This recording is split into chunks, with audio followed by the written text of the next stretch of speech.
Definite గా చేయొచ్చు. కానీ మీరు హడావిడిగా ఏదో మాకే పేరు రావాలన్నట్టుగా హైదరాబాద్ మేమే చేస్తాం డెవలప్ చేస్తున్నట్టుగా ఏదో కేసీఆర్ అంతకుముందుకు అట్లే చెప్పిండు. స్విట్జర్లాండ్ చేస్తాం, డల్లా చేస్తాం, సింగపూర్ చేస్తామని చెప్పి మరి ఇప్పుడు కూడా తెలంగాణ రాష్ట్రంలో హైదరాబాద్ గట్లనే ఏడుస్తా ఉంది. హుస్సేన్ సాగర్ ని మొత్తం నీళ్ళన్ని పంప్ అవుట్ చేసి మొత్తం దాంట్లో ఉన్న డెక్కలన్నీ తీసేసి దాన్ని మంచి నీళ్ళతో నింపుతామని చెప్పిండు. ఏమైంది ఇదంతా కూడా?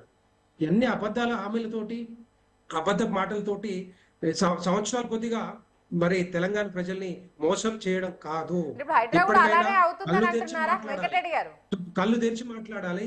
దాంట్లో నిజానిజాలు పూర్తిగా చెప్తేనే డెఫినెట్ గా ఏ పార్టీలకు ఓట్లు వేయాలి, ఏ పార్టీలను గెలిపించాలనేది ప్రజల వదిలేస్తాం. కాకపోతే ఇక్కడ నేను ఏమంటున్నా అంటే మీరు ఒకటే స్ట్రైట్ క్వశ్చన్, ఇప్పటి వరకు ఆక్రమించిన పెద్ద పెద్ద బిల్డింగ్స్ ఉన్నాయో, పెద్ద పెద్ద చెరువులు ఆక్రమించారో వాటిని కూలుస్తారా లేదా? ఇంక్లూడింగ్ ఓవైసీ బిల్డింగ్ కానీ, మల్లా రాజేశ్వరుడు కానీ, మల్లారెడ్డి కానీ, ఇంకో కొన్ని ఉన్నాయి, చాలా ఉన్నాయి. అవన్నీ కూలుస్తారా లేదా? ఎప్పుడు కూలుస్తారు? అది స్ట్రైట్ క్వశ్చన్ అన్నమాట. లింగం గారు యాదవ్ గారు వినిపిస్తుందా? చాలా వెంకటరెడ్డి గారు అయితే చాలా క్వశ్చన్స్ అయితే ముందర పెట్టడం జరిగింది. చంద్రయాన గుట్టకి వెళ్ళేసి 2500 గజాలు కూల్చేసి అడావుడి చేయడం కాదు, గతంలో అనేక ఎలిగేషన్స్ చేశారు కదా. అదే ఓవైసీ కాలేజీకి సంబంధించి కావచ్చు, పల్లా రాజేశ్వరరెడ్డి యూనివర్సిటీ సంబంధించి కావచ్చు, అలాగే మల్లారెడ్డికి సంబంధించి కావచ్చు, ఇంకా అటు సీఎం తమ్ముడు తిరుపతి రెడ్డికి సంబంధించిన కావచ్చు, ఇవన్నీ ఉన్నాయి కదా, వీటికి సంబంధించి ఎందుకు మాట్లాడట్లేదు అని క్వశ్చన్ చేస్తున్నారు. డెఫినెట్ గా అదే చెప్తున్నాండి. మన ప్రజాప్రభుత్వం ఒక్కొక్కటి అన్ని చేసేది. ఇప్పుడు వాళ్ళే అన్నారు కేంద్ర ప్రభుత్వం నుంచి నిధులు తీసుకురావాలంటే మరి ఎంత నిశ్చితంగా వీళ్ళు చెప్పడానికి, మరి వీళ్ళు అని చెప్పడానికి నేను కూడా మాట్లాడవచ్చు కదా. ఏం మాట్లాడతారండి? ఇవాళ డెఫినెట్ గా చేస్తున్నారు పర్యావరణ విధ్వంసాన్ని ఇవాళ తీసుకొచ్చి సరి చేస్తున్నావు. మీకు చేతనైతే కేంద్రం నుంచి నిధులు తీసుకురా, మరి దానికి చేత కాదు దత్తమ్మ లెక్క తాడం అనుకుంటారు, దాని గురించి మాట్లాడరు. మూసీ నది నిలిచిండ పెడిసేద్దాం, గంగా నదికి వేల కోట్లు ఇచ్చారు, మరి మూసీ నది ఏం పాపం చేసిందండి? కొట్టరండి. 2 ఎంపీలు ఉన్నారు, 2 కేంద్ర మంత్రులు ఉన్నారు, 8 మంది ఎంపీలు ఉన్నారు. కేంద్రంలో కొట్లాడి తీసుకున్న నిధులు మూసీ నది రీజన్ పెట్టి చేద్దాం, అక్కడ మీకు చేత కాదు.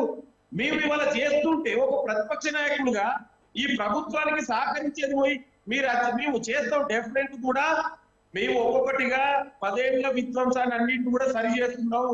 ఇవాళ ఒక్క రోజున అయ్యేది కాదండి.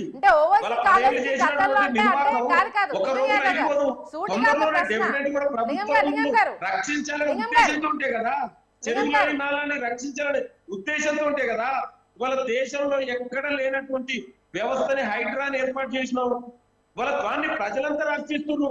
మిగతా రాష్ట్రాల ప్రజలు కూడా ఇవాళ తెలంగాణ లాంటి వ్యవస్థ మాకు కావాలని అడుగుతున్నారు. ఇవాళ అట్లాంటి సందర్భంలో ఇవాళ మీరు అంటున్నారు మల్లారెడ్డిదా, ఓవైసీదా, ఈ విషయం ఇంకెవరున్నా కూడా పల్ల రాజేశ్వరరెడ్డి డెఫినెట్ కూడా చట్ట ప్రకారం తొందరలోనే జరుగుతుంది. ఇవాళ మీరు అన్నట్టు ఇమ్మీడియట్ గా కాదులండి, వ్యవస్థ ఉంది, వ్యవస్థ ప్రకారం జరుగుతాయి. మీరు ఏం చేస్తారో చెప్పండి. మూసీ నది అట్లనే ఉండాలా? మీరు నిధులు తేరా మూసీ నదికి?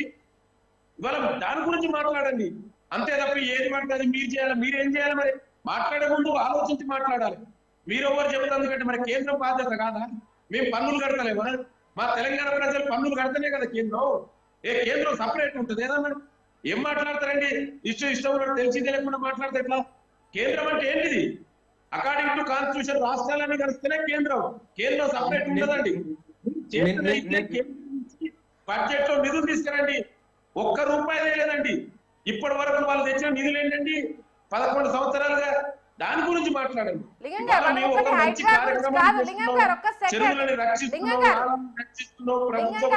రక్షిస్తున్నావు మనందరి బాధ్యత కూడా. లింగం గారు మీరు వినట్లేదు, ఒక్క సెకండ్ అవతల వాళ్ళు చెప్పేది కూడా మీరు వినాలి కదా. పర్యావరణం దెబ్బతింటే భవిష్యత్తులో చాలా నష్టపోయి ఉంటది. మనం నెక్స్ట్ జనరేషన్ ఇవాళ తెలంగాణ హైదరాబాద్ లో జీవించాలన్నా కూడా కష్టతరం అవుతుంది. దాన్ని దృష్టిలో పెట్టుకొని ఒక గొప్ప నిర్ణయం తీసుకున్నావు. మీరన్నట్టు ప్రభుత్వ భూములు ఆక్రమించిన ఎవరిని వదిలిపెట్టమండి. అది ఎంత పెద్ద వ్యక్తి అయినా, మల్లారెడ్డి అయినా లేదా ఇంకెవరైనా, ఎవరినైనా వదిలిపెట్టే సమస్య లేదు. డెఫినెట్ కూడా చట్ట ప్రకారం అన్ని తొందరలో ఒక్కొక్కటిగా జరుగుతాయి. దానికోసమే ఒక ప్రత్యేక వ్యవస్థ ఏర్పాటు చేసిన మేము. మీరేమంటే కంప్లైంట్ ఇవ్వండి. హైడ్రాక్ ఇప్పుడు వెంకరెడ్డి గారు చెప్తున్నారు, ఎక్కడైనా ఏదైనా జరిగితే హైడ్రాక్ కంప్లైంట్ ఇవ్వండి. డెఫినెట్ కూడా చట్ట ప్రకారం చర్యలు తీసుకుంటది. హైడ్రాకి ఇప్పుడు ఒక పోలీస్ స్టేషన్ కూడా సపరేట్ గా ఏర్పాటు చేయడం జరిగింది. దానికి ఒక అధికారులను కేటాయించడం జరిగింది. మన అందరి బాధ్యత పర్యావరణం రక్షించడం ప్రభుత్వ బాధ్యతతో పాటు తెలంగాణ రాష్ట్ర ప్రజలందరి బాధ్యత. పౌర సమాజంగా మనందరం కూడా దీనికి సపోర్ట్ చేద్దాం. హైదరాబాద్ తెలంగాణ రాష్ట్రాన్ని ఒక మోడల్ రాష్ట్రంగా తీర్చిదిద్దాలని గౌరవ ముఖ్యమంత్రి రేవంత్ రెడ్డి గారు ఆ విధంగా ఆలోచిస్తున్నారు. మనందరం సపోర్ట్ చేద్దాం. అంతే తప్ప దీంట్లో ఇక మీరు ఫలానా వ్యక్తి చేయట్లేదు, ఇతరు చేయట్లేదు అని ఈయన దీంట్లో ఎవరికి ఏం లేదండి. మాకు రాజకీయాలు ఇంత చేయవలసిన అవసరం లేదు. ఇది వెరీ క్లియర్ గా ఫెయిర్ గా జరుగుతుంది. మీరన్నట్టు పేదల గురించి మాట్లాడుతుంది. పేదలకు ఎక్కడైనా నష్టం జరిగితే వాళ్ళని ఏ విధంగా ఆదుకోవాలో మాకు తెలుసు. వాళ్ళకి ఏ విధంగా ఫెయిర్ కాంపెన్సేషన్ ఇవ్వాలి. అదే విధంగా ఇవాళ ఇంద్రమ్మ ఇల్లు ఉన్నాయి, డబుల్ బెడ్ దాంట్లో ఆ విధంగా వాళ్ళని ఆదుకుంటాం. ఎక్కడ కూడా ఈ ప్రజా ప్రభుత్వంలో పేదలు నష్టపోతున్నారు. లింగ గారు ఒక్క సెకండ్ మీరు గ్యాప్ ఇస్తే కోటేశ్వరరావు గారు కొన్ని ప్రశ్నలు అడుగుతా అంటున్నారు. కోటేశ్వరరావు గారు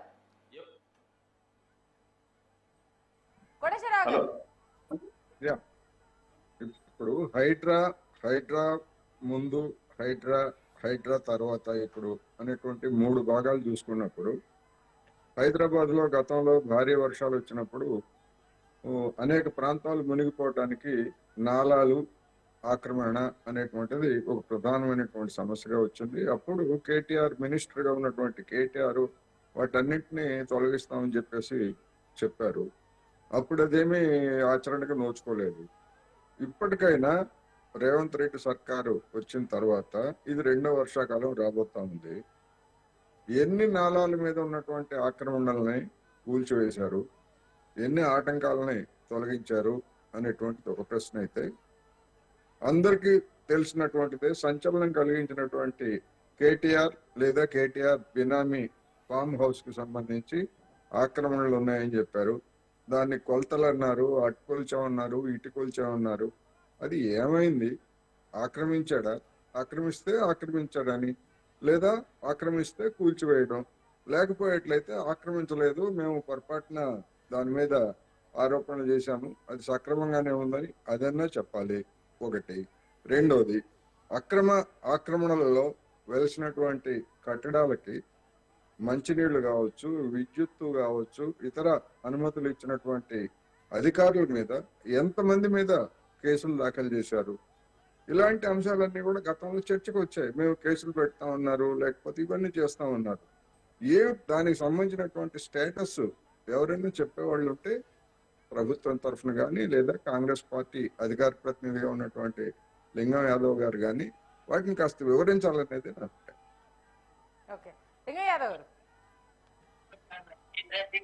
చాలా క్లియర్ గా అంటే పొలిటికల్ యాంగిల్ లో కాకుండా సామాన్యుడు ఎదురు చూస్తున్న కొన్ని ప్రశ్నలు మేము ముందుంచడం అయితే జరిగింది. దీనికి మీ సమాధానం?